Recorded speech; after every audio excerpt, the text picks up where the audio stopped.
Greetings and welcome. Are you here to listen to a tale? Well, I have a tale for you. A tale of a group of brave adventurers who potentially saved the world as we know it. It is the Age of Ashes. Our tale begins in the land of Isgar, in a small quaint town of Breachill, a town founded by a mysterious wizard by the name Lamon Breachton. This wizard created this town, but then vanished, never to be seen again.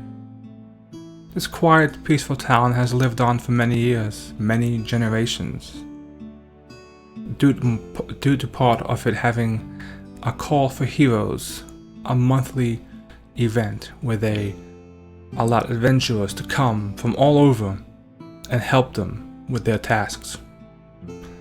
Our story begins with such an event, as 4 adventurers arrive in town for the call for heroes.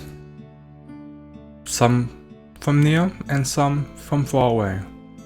We have Livigen, a local, trained with the bow and skilled with handling animals.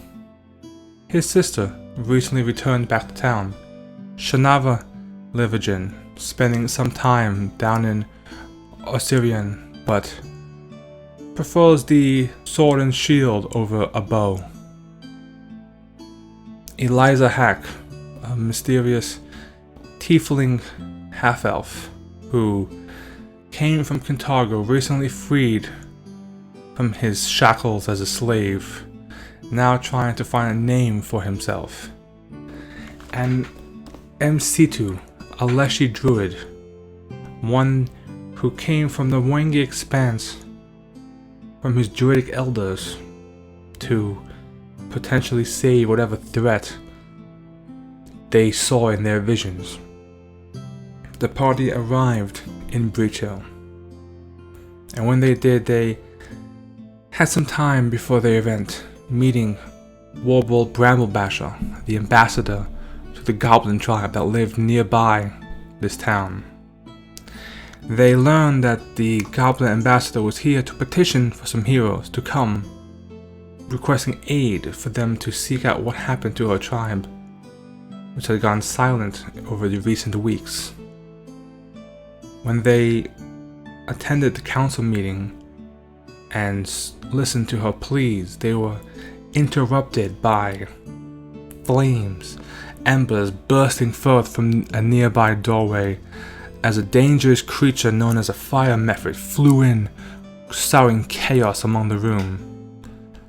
Our brave adventurers jumped to action, not knowing each other, but heeding the call as they helped not only deal with this flying threat, but also try to escort as many people as they could to safety.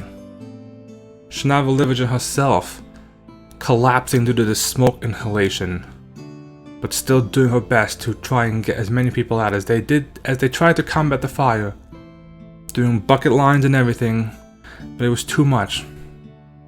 Only a few casualties were heard, but the damage was done. The building had been scorched. Luckily, some witnesses saw the perpetrator, the one responsible for all this, a halfling by the name of Calmont, mysterious halfling who worked as an apprentice to the bookkeeper at the Reliant Book Company. This halfling was seen running off from town in the direction of Citadel Altar Inn up on Hellknight Hill. Luckily for us, or for our adventurers, this was also the location of the goblin tribe that the ambassador had sought. It seemed that their 2 goals had coincidentally, or perhaps not, lined up in the same direction. Our brave adventurers get ready to seek off and see what awaits them at Citadel Altar Inn, and track down this perpetrator who caused such a dangerous fire. Now, I don't want to give away too much, but join me next time to see what else happens to our brave adventurers and what trouble they get into.